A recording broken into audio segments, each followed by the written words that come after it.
Amados irmãos, com a doce paz do Senhor Jesus, o Senhor da igreja. Amém. Que alegria retornar depois de um período distante. Estava comentando aqui, mais cedo com os irmãos, dia 29 de janeiro, se Deus me permitir, completarei 52 anos de idade, embora os cabelos me deem mais alguns, Mas 52 anos de idade. Eu fui criado no templo, em cultos, E pela primeira vez na vida eu passei o culto da virada em casa. Claro que eu cultuei o Senhor, claro que nós adoramos lá em casa também, mas não é a mesma coisa de estar junto com os irmãos. E o domingo que fiquei fora também aqui do templo, na escola dominical e no culto, realmente foi assim bem difícil para a gente, Então nós manifestamos a nossa alegria em retornar depois desse período aí parado, e graças a Deus estamos juntos aqui novamente. Que bom ver você aqui, que bom saber que você que não pode estar aqui hoje, está nos assistindo e cultuando conosco através dessa plataforma. Nós saudamos também a você e Deus o abençoe rica e poderosamente.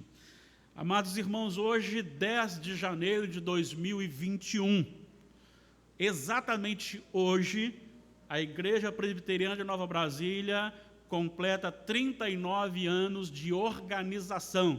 Ela foi organizada em 10 de janeiro de 1982.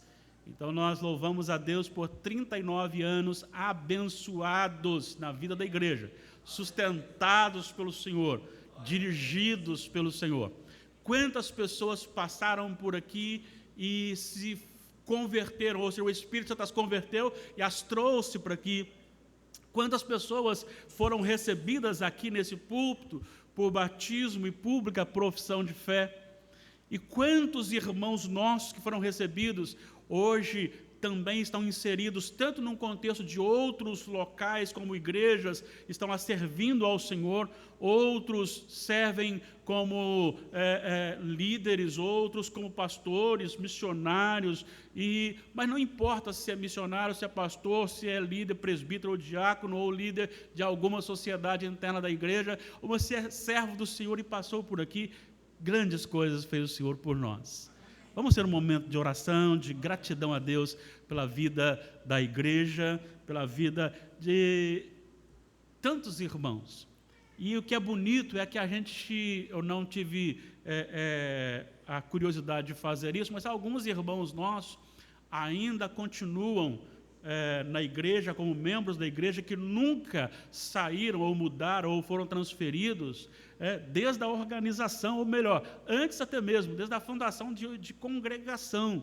Eu sei que a irmã Marlene faz parte disso, eu não vou citar mais nome, não, que eu vou esquecer aqui, mas tem um grupo aí que faz parte desta organização, ou seja, o Endel também, O Endel, ou seja, Tia Leuda, tem um grupinho aí, que nunca saiu e está aqui presente, ou seja, 39 anos servindo ao Senhor neste local aqui. E você que chegou, que bom que você chegou para fazer parte da nossa história. Vamos orar ao Senhor mais uma vez. Eu quero convidar aqui o meu vice-presidente, Adriano, é você mesmo, Adriano, 2021 é você.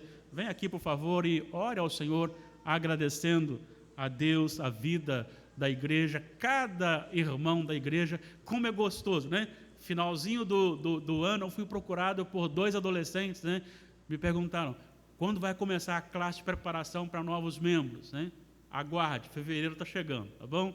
E se você que ainda não fez sua pública profissão de fé, procure-nos, em nome de Jesus. Vamos orar ao Senhor. Pai, louvado seja o teu santo nome, ó Deus, nós damos a Ti toda a honra, toda a glória, todo louvor, toda exaltação ao Senhor, ó Pai. E é com grande alegria, ó Deus, que nós elevamos a nossa voz a Ti neste momento, em forma, ó Deus, de gratidão ao Senhor. Ó Deus, muito obrigado, Deus, porque o Senhor, há 39 anos, ou até um pouco mais de tempo, colocou no coração de alguns irmãos para que essa igreja começasse, ó Deus, a ser fundada, levantada. Ó Pai, e todo este tempo, ó Deus, nós podemos ver que houve sim, talvez alguns problemas, algumas lutas, mas podemos ver, ó Deus, que a mão do Senhor, ó Deus, esteve sobre nós durante todo esse tempo. Amém. Ó Deus, o Senhor sempre, ó Deus, esteve abençoando este povo.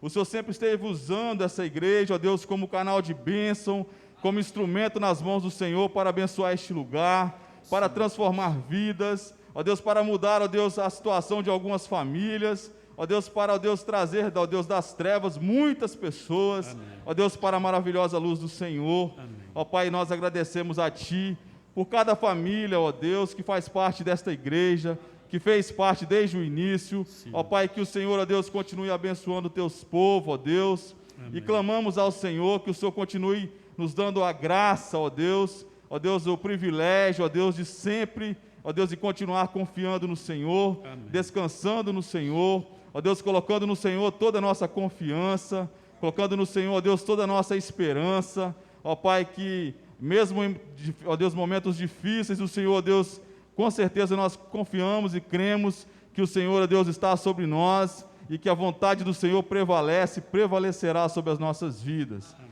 Ó Pai, que este ano que se inicia, ó Deus, possa ser, ó Deus, um ano, ó Deus, abençoado, Deus, pelo Senhor, como tem sido. Ó Pai, coloco diante do Senhor todos aqueles membros que passaram por essa igreja, ó Deus, que já estão fora da igreja, ou talvez que ainda estão na igreja, estão desanimados. Eu coloco diante do Senhor neste momento, ó Deus, e clamo ao Senhor, ó Pai, que o Senhor esteja, ó Deus, reacendendo nos corações de cada um a chama do Senhor, ó Deus, reavivando nos corações deles, ó Deus, a alegria da salvação, a alegria de servir ao Senhor, a alegria de ser, ó Deus, regenerado pelo Senhor, a alegria, ó Deus, de estar, ó Deus, na Tua presença, em comunhão com a Tua igreja, cultuando ao Senhor aqui no templo. Ó Pai, em nome de Jesus, eu clamo ao Senhor, que o Senhor esteja visitando cada um, ó Deus, abençoando a vida de cada um e trazendo eles para o Senhor segundo a Tua vontade. Traga eles para a Tua casa de volta, Senhor, que nenhum filho perdido, ó Deus, que o Senhor esteja, ó Deus, abençoando e trazendo eles para a casa do Senhor. Amém. Nós agradecemos ao Senhor na certeza de que o Senhor, ó Deus, vai nos ouvir, já nos ouve, ó Deus, e vai realizar na nossa vida a Tua vontade. Oramos agradecidos em nome de Jesus. Amém. Amém. Abramos nossas Bíblias na segunda epístola de Paulo aos Coríntios, capítulo 5, versículos 14 a 17. Solicito a que você mantenha a sua Bíblia aberta. Nós vamos fazer algumas referências, então eu preciso que você mantenha a sua Bíblia aberta, por favor. Segundo aos Coríntios, capítulo 5, versículos 14 a 17, nós lemos o seguinte, eu convido você a ler comigo em voz audível. Me parece que descobriram uma maneira de abrir os microfones, né? Para que lá de casa eu ouvi a igreja lendo, e como me fez bem ouvir a igreja lendo. Leia comigo então em voz audível, segundo aos Coríntios, capítulo 5, 14 a 17. Leamos.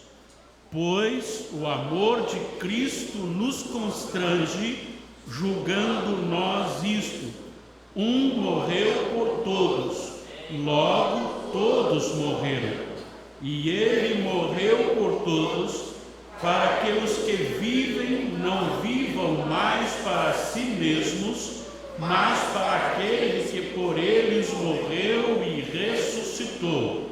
Assim que nós, daqui por diante, a ninguém conhecemos segundo a carne, e se antes conhecemos Cristo segundo a carne, já agora não o conhecemos deste modo. E assim, se alguém está em Cristo, é nova criatura. As coisas antigas já passaram, eis que se fizeram novas. Que o Senhor da palavra, aquele que a inspirou, nos ilumine e nos dê a edificação para esta manhã que necessitamos. Amém.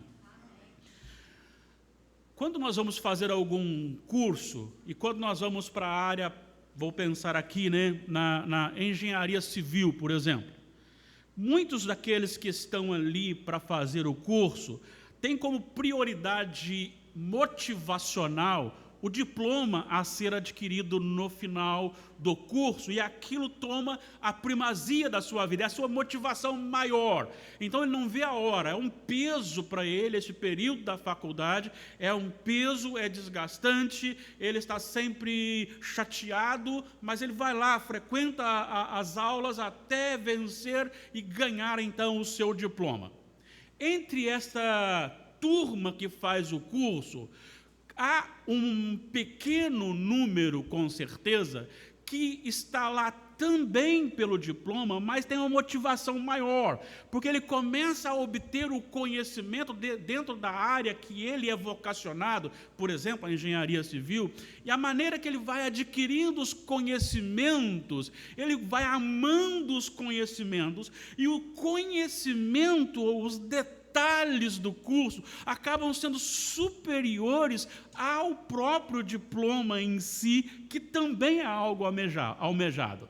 Então, se alguém faz isso e busca isso, ele tem uma caminhada também penosa como a das outras pessoas. No entanto, quando a sua motivação torna-se, então, o conhecimento e não simplesmente o diploma, tudo se torna mais prazeroso, e ele se envolve mais, e ele adquire mais, até mais conhecimento.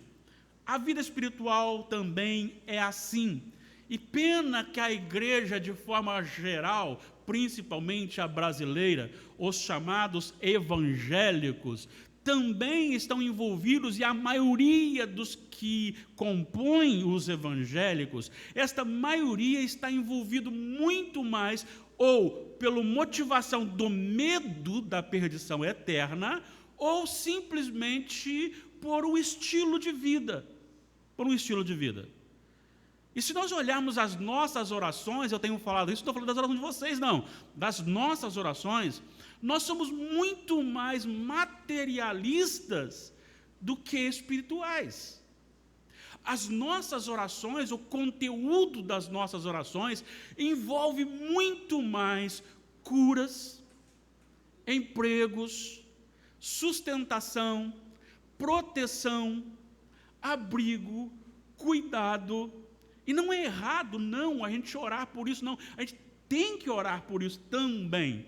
Mas a minha preocupação com o conteúdo da minha oração tem sido que, às vezes, eu tenho procurado muito mais pedir coisas referentes a este mundo e para este mundo, em detrimento das coisas que realmente deveriam dirigir, motivar a nossa vida.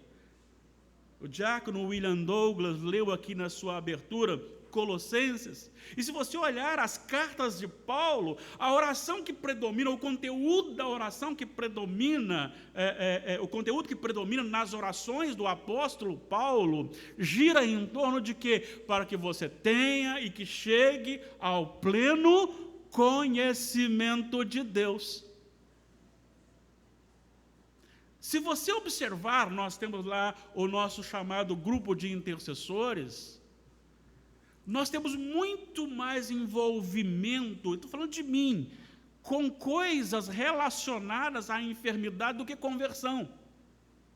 E às vezes nos preocupamos mais com um ente querido, um membro familiar que está doente, do que com o outro que está perdido. Às vezes nós choramos mais por alguém que está num estado de enfermidade física e choramos menos por alguém que está num estado de enfermidade espiritual. Deveria ser diferente. Por que diferente? Porque eu prefiro viver 52 anos, morrer e ir para o novo céu com Jesus, do que viver 100 anos sem enfermidade, morrer e ser condenado. Quero trabalhar com você hoje sobre o tema movidos pelo amor. Movidos pelo amor. Eu preciso voltar um pouquinho aqui no contexto para que você entre no texto comigo. O segredo do estudo bíblico, o segredo da aula é você entrar no texto. Se você não entrar no texto, não adianta. Você precisa mergulhar no texto comigo.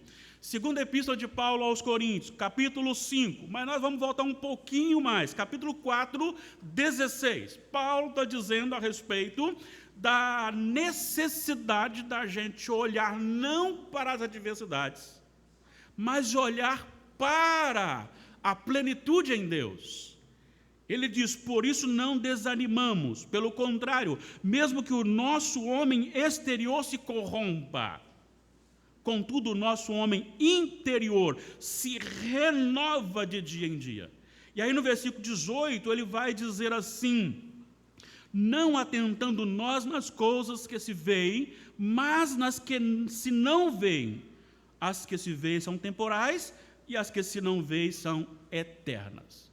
Deixa eu voltar a frisar aqui para que você não me interprete equivocadamente.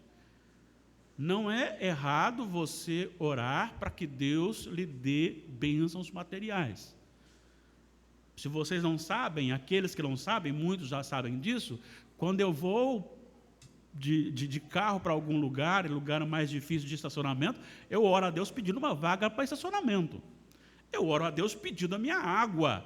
Eu oro a Deus pedindo a minha comida. Eu oro a Deus pedindo a proteção, lógico. Mas eu quero dizer o seguinte, que deve predominar em nossa vida, a motivação maior da nossa oração tem que ser algo que vai além das coisas materiais. Sabe, este episódio que nós estamos vivendo, do novo coronavírus, ele tem algo, entre tantas outras coisas, não vou entrar em detalhes de motivação, se houve, se não há, de politicagem, não vou entrar nisso. Mas estou dizendo o seguinte, que ele nos ensinou uma coisa, que nós precisamos ser crentes e não estarmos crentes. Porque nós não podemos reunir por um longo tempo juntos. Cada um teve que ser crente. E talvez esse seja um grave problema que nós temos vivenciado. O esfriamento ele é muito comum quando nós perdemos o ajuntamento. Daí, então, a necessidade de sermos crentes, sermos cristãos verdadeiros. Então, olhar para as coisas que estão acima daquilo que nós vemos, para aquilo que é temporal. Às vezes eu olho, você olha para a moda, eu já citei aqui algumas vezes e talvez até vou pedir até vou enviar depois esse estudo para a Elisete, para a Késia e para a Érica, mas lembro-me de Késia, Érica e Késia, minhas sobrinhas, filhas de Elisete, que a igreja aqui conhece, ainda muito novas, e pegaram uma foto da Elisete, quando a Elisete tinha lá seus 15 anos, e ela usava eu vou falar tamanco aqui, mas aquele bem alto, e elas riram muito, porque aquilo era coisa da antiguidade, mas dentro de pouco tempo voltou a ser moda, e elas estavam usando o mesmo que elas riram anteriormente. Não se zangue, viu, Érica e Késia? Estou agora contando sobre vocês aqui. Mas a moda passa, volta. Você compra uma camisa bonita, daqui a pouco ela fica velha. Compra uma camisa que é moda hoje, depois ela perde a moda. As coisas vão passando e nós precisamos entender algo, que a igreja não vive embasada nessas coisas daqui da terra. Aquilo que nós fazemos, ele é motivado por algo muito maior. Quando chega no capítulo 5, então, ele vai falar justamente isso. Existe a tribulação. Olha, pensa comigo aqui no apóstolo Paulo. O rapaz, ele era profundamente conhecedor da ciência, um homem que tinha estudado aos pés de Gamaliel, um homem que tinha um grande poder, famoso, as pessoas estavam ali do lado dele, sempre obedecendo às suas ordens. De repente, ele tem um encontro com o Senhor Jesus, os seus olhos espirituais são abertos, ele enxerga, então, a realidade, e a partir dali, ele anula toda a sua pompa de sabedoria, de conhecimento, e começa a pregar a cruz de Cristo. Agora, pensa comigo, um homem que teve enfermidades físicas. Este homem, ele teve o espinho na carne que o atormentava, e ele chegou a orar por 3 vezes ao Senhor. Aquele homem chamado Paulo, ele foi expulso das sinagogas por pregar Jesus. Este homem chamado Paulo, ele foi apedrejado por causa de Jesus. Esse homem chamado Paulo, ele foi preso e passou longo tempo da sua vida em prisão por causa de Jesus. Esse homem chamado Paulo tomou 39 chicotadas, se não estou equivocado, por 5 vezes por causa de Jesus. Este homem foi abandonado pela própria igreja de Corinto, que rejeitava o seu ministério por causa da fidelidade a Jesus. Chegaram novos e eles deixaram Paulo de lado, questionaram a autoridade de Paulo. Ele chega ao ponto de dizer o seguinte, na segunda epístola a Timóteo, dizendo o seguinte: agora eu sei que, quando ele foi preso, então eu particularmente penso que foram 2 prisões, na primeira prisão ele fala aos filipenses assim: eu acho que vou ganhar a liberdade, mas quando ele escreve para Timóteo na segunda epístola, ele vai dizer o seguinte: olha, não vou, eles vão me matar, eu vou morrer, estou chegando no final, por isso estou preparando você. E é este mesmo homem que escreve aos Filipenses 4:4, dizendo: alegrai-vos no Senhor. Outra vez vos digo, alegrai-vos. É este mesmo homem que diz o seguinte aos Filipenses 1:21, anteriormente ele diz assim: eu acho que vou ser solto, mas se eu não for solto, para mim o viver é Cristo e o morrer é lucro. É este homem que está falando não simplesmente de tribulações da vida, também, porque ele também teve naufrágio, uma víbora picou sua mão. Mas não é só isso, é muito mais por a questão do sofrimento causado por Jesus. Igreja, se prepare. Creio que daqui a algum tempo os crentes serão pobres. Porque o mundo caminha para o estabelecimento do anticristo. E as proibições, sim, virão. E a igreja precisa pensar em coisas que vão além do emprego, além daquele local maravilhoso que você vai tirar férias agora em janeiro ou depois e vai dar uma saidinha aí. Além daquela casa boa que Deus lhe deu condições de comprar agora, nós temos que olhar para algo que está acima disso. E é por isso então que ele vai descrevendo aqui no capítulo 5, nós temos uma casa terrestre, e se essa casa se desfizer, nós temos uma casa celestial.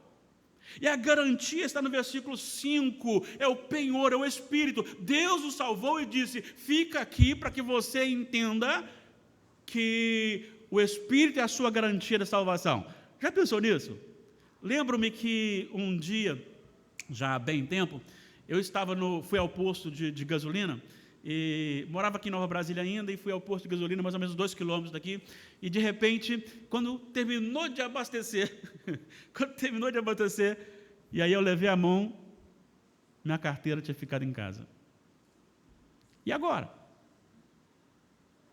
O que fazer? Então eu disse para o frentista: olha, fica com o meu documento pessoal e eu vou lá em casa buscar o dinheiro para lhe pagar. Ah, mas isso é legal? Não vou entrar na questão da legalidade. Só vou dizer o seguinte: por que ele confia quando eu deixo um documento? Porque o meu documento pessoal vale mais do que 60, 70, 100 reais de combustível. O Espírito Santo é o penhor, Ele é a garantia. Então, quando eu olho que o Espírito Santo está habitando o meu coração como a garantia da minha salvação, isso me dá segurança de que qualquer tribulação que venha não será suficiente para me desmantelar, para me tirar para fora, para perder a salvação. Eu tenho uma promessa. E aí ele vai dizendo, quando chega no versículo 10, ele diz: porque importa que todos nós compareçamos perante o tribunal de Cristo, para que cada um receba segundo o bem ou o mal que tiver feito por meio do tempo. Há o julgamento.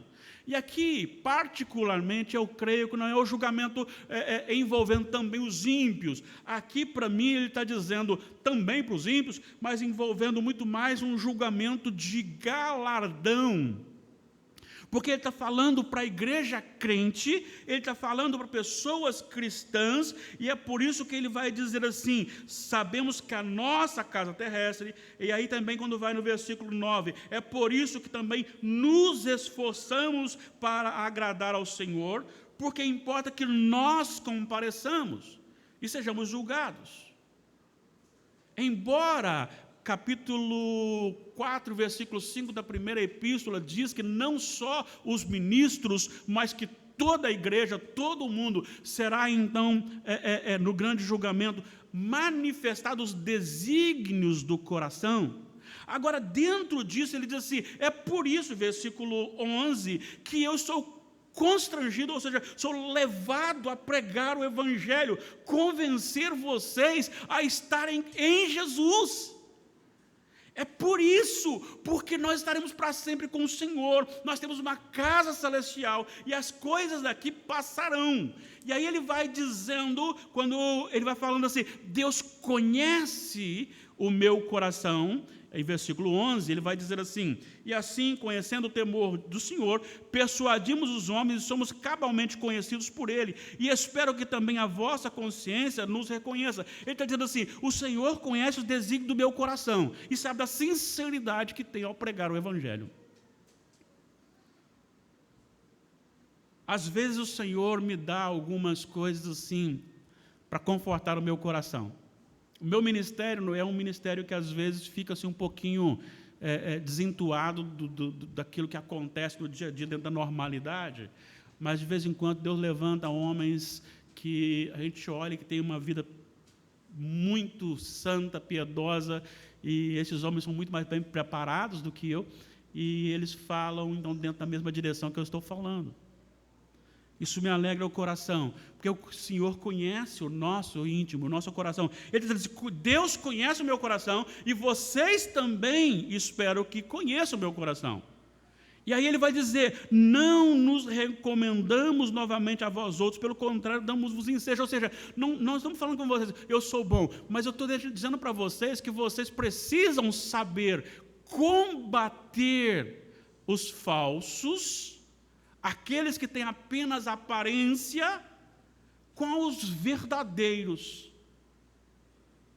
E aí ele vai dizer assim no versículo 13: se enlouquecemos é para Deus, se conservamos o juízo é para vós outros. Tem duas interpretações aqui para este enlouquecer. Algumas pessoas pensam que ele estava dizendo assim: se vocês acham que eu sou louco por estar falando bem de mim mesmo, eu não estou falando bem de mim mesmo, estou falando aquilo que Deus operou em mim, então é para a glória de Deus. Outros pensam, e aí eu fico mais com este lado, dentro do aspecto de que, por ele ter abandonado a carreira, ter abandonado a boa vida, ter abandonado, quando eu falo boa vida, eu falo de sucesso, né? A aprovação da população, da sociedade, das outras autoridades, e passar a ser um perseguido a ponto de passar necessidade.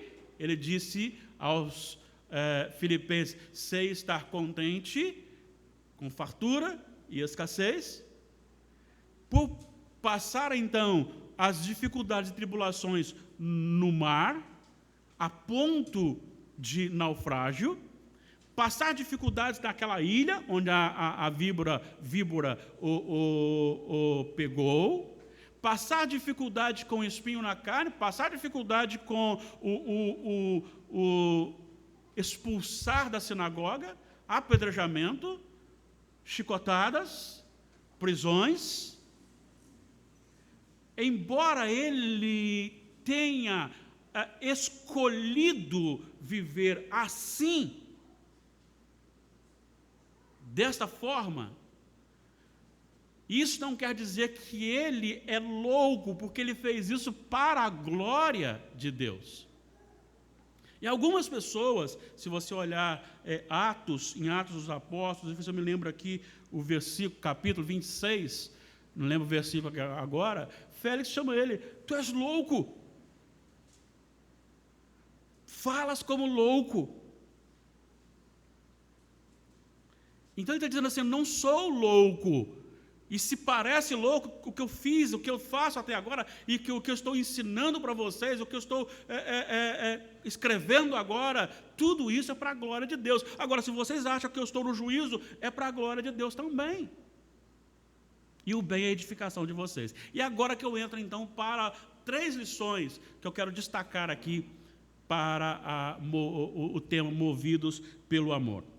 A primeira lição que eu quero tirar aqui, do 14 ao 17, é que o amor de Cristo matou-me na cruz com Ele.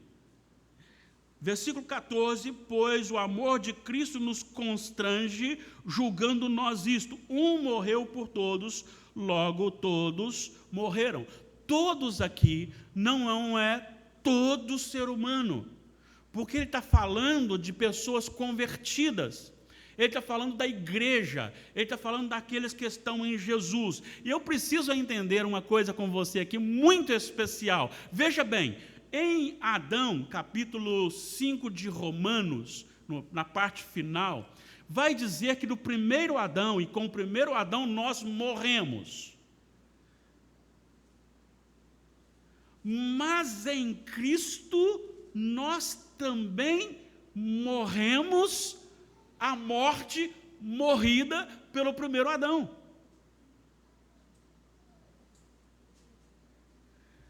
Veja bem, o ser humano sem Jesus, ele está morto no seu delito e pecado.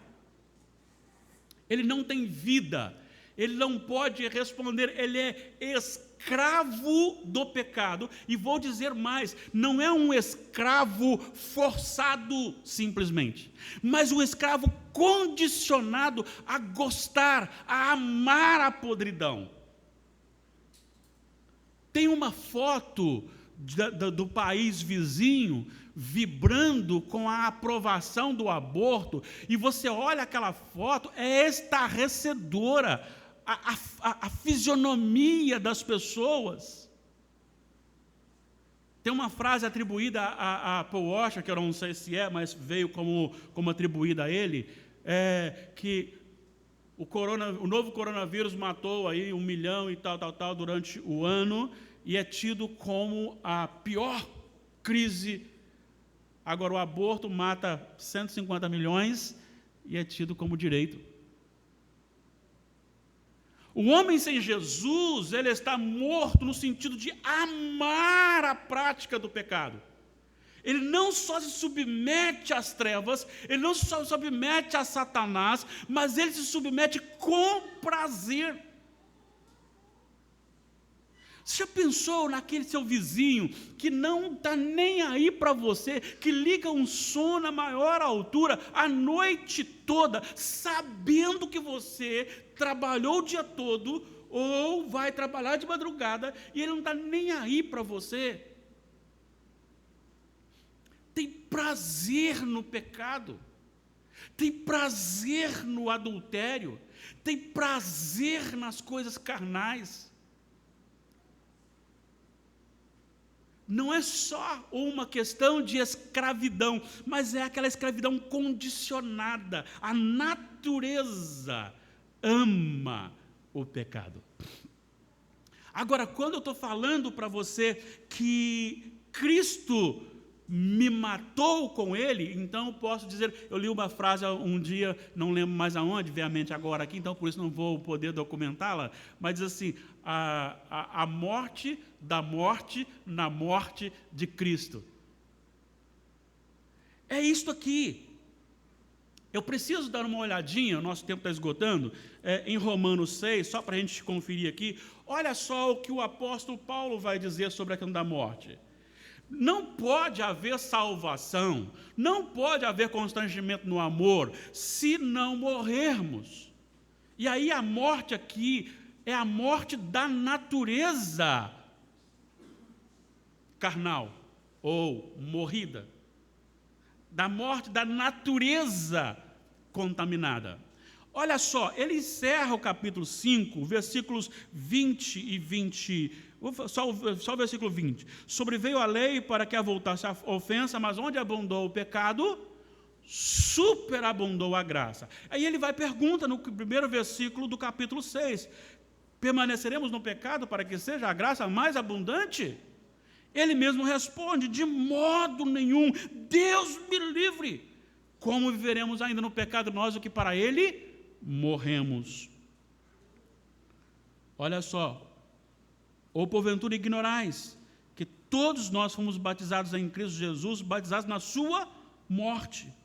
Fomos sepultados com ele na morte pelo batismo. Olha só quando você chega agora ao versículos 5 e 6.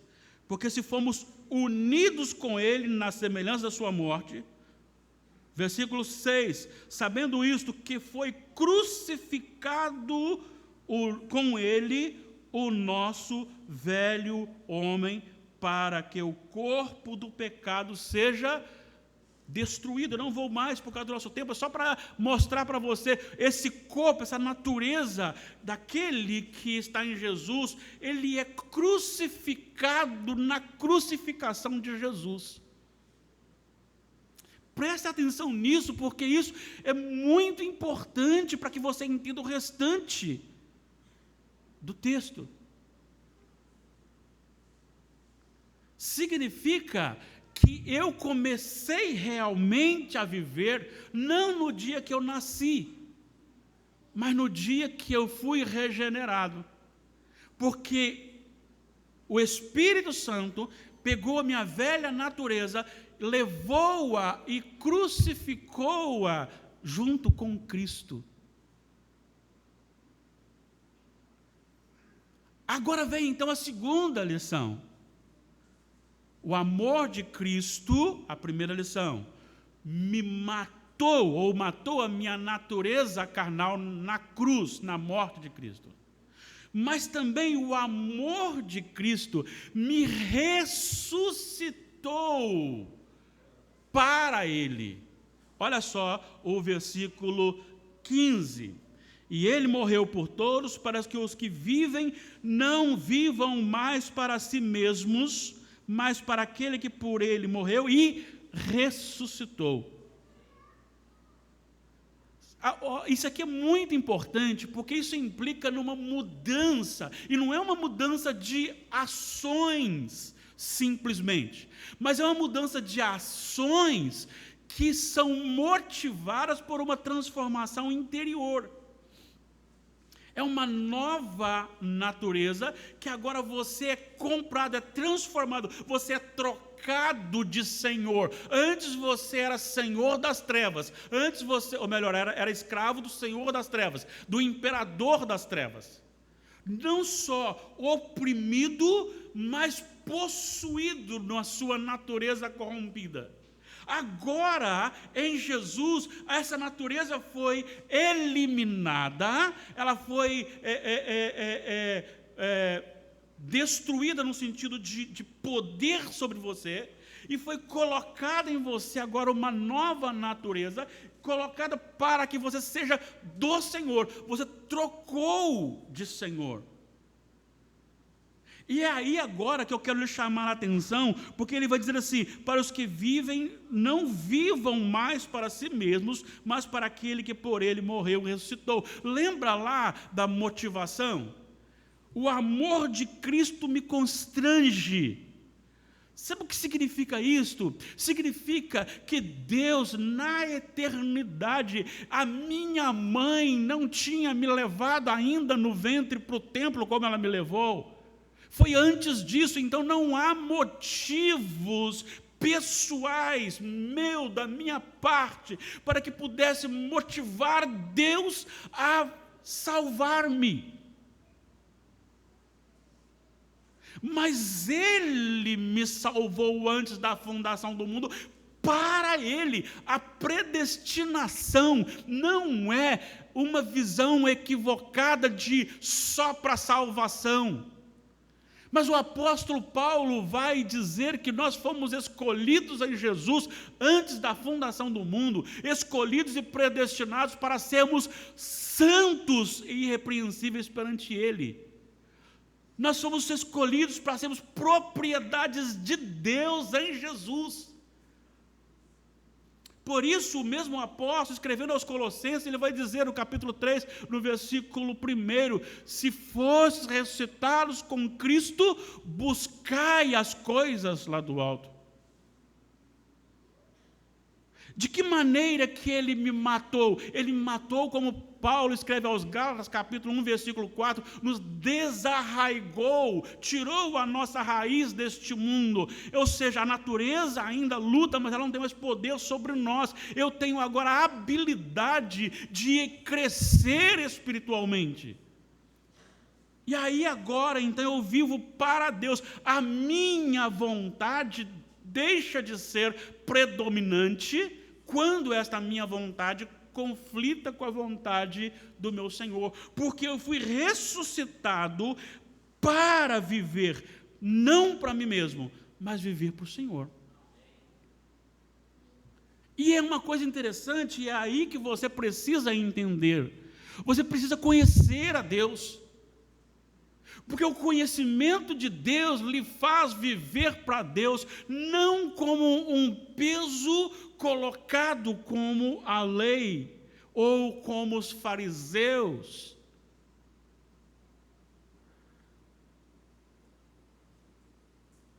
Eu digo para você, você precisa ler a Bíblia, você precisa orar, você precisa vir ao templo, você precisa ter uma conduta. Quando eu digo isso de uma exigência simplesmente, isso se torna um peso. Mas quando eu conheço a Jesus, eu quero ler a Bíblia, eu quero orar, eu quero ir ao templo, eu quero viver para Ele. Quantas vezes a minha vontade entra em conflito com a vontade de Deus? Eu vou citar aqui, não vou citar o momento, mas me passaram uma letra, e a letra no final tinha uma frase assim, e eu relutei. Relutei. O Everson relutou, né? A frase diz o seguinte: quem é aquele que bate a porta do meu coração até que eu o deixe entrar? Olhando num contexto isolado, essa frase está equivocada. Mas se olhar dentro do contexto da letra do hino, ela não está equivocada. E a minha guerra foi o seguinte: eu não posso permitir um negócio desse. Afinal, eu sou reformado. Mas aí o Espírito Santo falou assim: eis que estou à porta e bato. Se alguém abrir, eu entrarei e cearei com ele e ele comigo. E aí, interpretando esse texto, isso não diz respeito à conversão, diz respeito à comunhão, e o hino diz respeito à comunhão, que diz respeito de pessoas que já são salvas, estão louvando ao Senhor. Então eu fui obrigado a me render e ficar quieto. Foi difícil, mas não é a minha vontade que prevalece. Não é a minha vontade que prevalece. É a vontade do Senhor. Eu não escolho por mim mesmo, eu escolho desde que a minha escolha esteja de acordo com a vontade de Deus, e acabou. A igreja não está aqui para discutir política no sentido de estabelecer um mundo melhor. A igreja está aqui para dizer ao mundo que existe só uma solução: Jesus Cristo. Agora, como fazemos isso? Fazemos isso entrando na política, fazemos isso na política verdadeira, tá, irmãos? Fazemos isso no seu emprego, brilhando a luz de Jesus.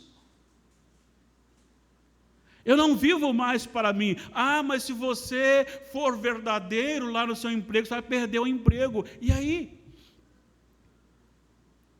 E se o seu chefe, o seu patrão, chegar para você e falar assim, olha, você vai mentir. Você vai mentir? Mas não é você. Não interessa.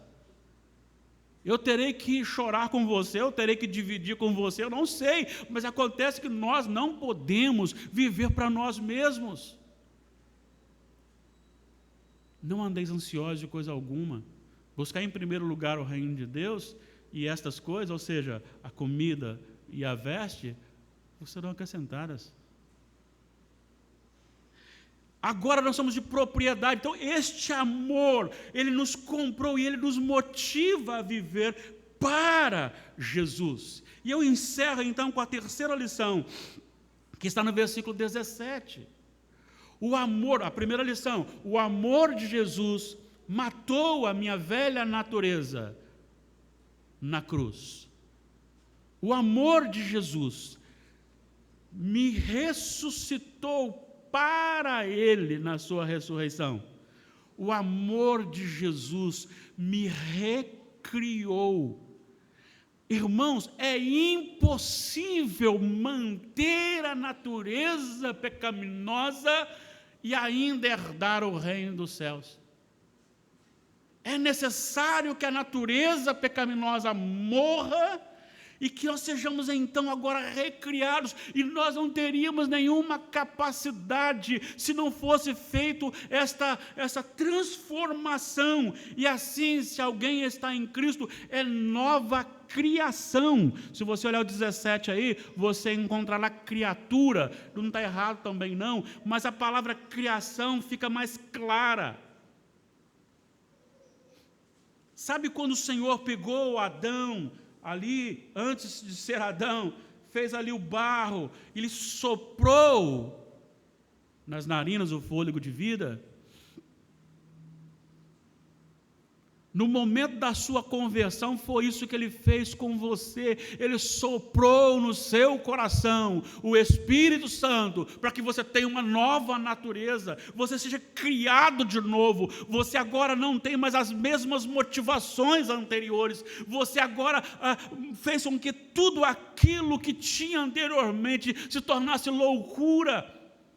O apóstolo Paulo, se eu não estou equivocado, aos Colossenses, capítulo 3, eu acho que vou dar uma conferida aqui, mas fica só a citação, ele vai dizer o seguinte: eu considerei perda,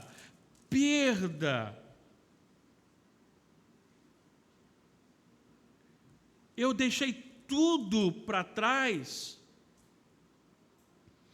Filipenses capítulo 3, olha só o que ele vai dizer. Bem que eu poderia, versículo 4, Filipenses 3, 4, bem que eu poderia confiar também na carne, se qualquer outro pensa que pode confiar na carne, eu ainda mais. Olha só a credencial desse moço, circuncidado ao 8º dia, da linhagem de Israel, da tribo de Benjamim, hebreu de hebreus, quanto à lei fariseu, quanto ao zelo perseguidor da igreja, quanto à justiça que há na lei, irrepreensível. Agora o que ele vai dizer no versículo 7, mas o que para mim era lucro, isso considerei perda por causa de Cristo. Sim, deveras considero tudo como perda por causa da sublimidade do conhecimento. Não é bênção do emprego. Até porque Deus não o curou. Não é bênção da cura. Não é bênção da proteção das adversidades, porque ele apanhou, ele foi preso. É por causa do conhecimento de Cristo. A motivação está aí, é o conhecimento, é o deleite no Senhor. Olha o que ele disse: como Pedro, por causa da sublimidade do conhecimento de Cristo, meu Senhor, por amor do qual perdi todas as coisas, olha só, e as considero como refúgio.